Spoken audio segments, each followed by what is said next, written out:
Takže poďme na druhú časť kontroly stavu riadenia a ochrany osobných údajov. Veľmi kľúčové organizácie určenie zodpovednej osoby, ona vlastne plní funkciu interného auditora. Je to povinnosťou pre orgány verejnej a štátnej správy a u iných prevádzkovateľov za špecificky určených podmienok.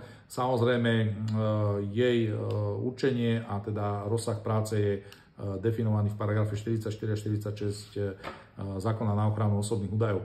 V predchádzajúcej legislatíve sme mali povinnosť, pokiaľ sme chceli určiť zodpovednú osobu, že táto mala prejsť skúškami na úrade, keď prišlo nariadenie GDPR a teda nový zákon, takáto povinnosť odpadla, ale odporúčam, aby teda ten kvalifikačný predpoklad na určenie zodpovednej osoby bola kombinácia jej znalostí manažera kybernetickej bezpečnosti, z nejakých právnych znalostí a znalostí IT, pretože samozrejme väčšina informácií nám dnes už školuje automatizovanou formou spracovania, čiže musíme ovládať aj túto časť z pohľadu určenia nejakých bezpečnostných pravidiel.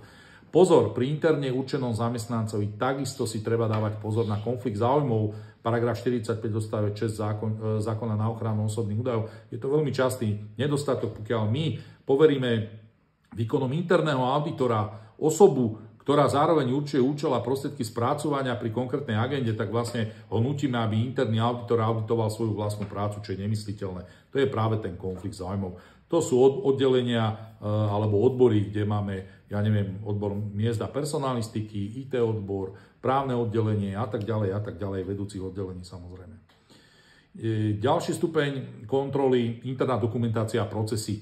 Veľmi dôležité, musíme mať vypracovaný záznam o spracovateľských činnostiach prevádzkovateľa, je to absolútne základný kľúčový interný dokument, vzor nájdete, je to excelovský formát na stránke dozorného orgánu. Samozrejme, mali by sme mať vypracované bezpečnostné smernice, ktorých ale prílohou je výstup z interného auditu, to znamená, to sú informácie, ktoré mu vstupujú do bezpečnostných smerníc a mali by tam byť jednoznačne opäť pomenované jednotlivé účely spracovania v jednotlivých agendách a treba sa sústrediť aj na to, že tieto bezpečnostné smernice treba minimálne prekontrolovať a prípadne robiť update jedenkrát za 2 roky alebo v prípade zmien podmienok spracovania, čo sa často stáva pri zmene IT infraštruktúry. Ďalej je veľmi dôležité si skontrolovať, či tam mám uloženú v internej dokumentácii aj smernicu pri kamerových monitorovacích systémoch, kde mám teda jednak popísané pre zamestnancov, akým spôsobom majú pracovať pri kamerových monitorovacích systémoch. Mám tam načrty umiestnenia kamier s fotkami perimetra snímania každej kamery. No a samozrejme prvá vrstva, tá informačná, je vždy umiestnená pred vstupom do toho monitorovaného priestoru. Kľúčové poučenia a poverenia oprávnených osôb, jednoznačne to je veľmi dôležité. Samozrejme už od nástupu do zamestnania, to znamená vtedy poverujem tú konkrétnu oprávnenú osobu s výkonom konkrétnych činností v konkrétnych účeloch spracovania a poviem mu, aký tam má rozsah spracovaných osobných údajov.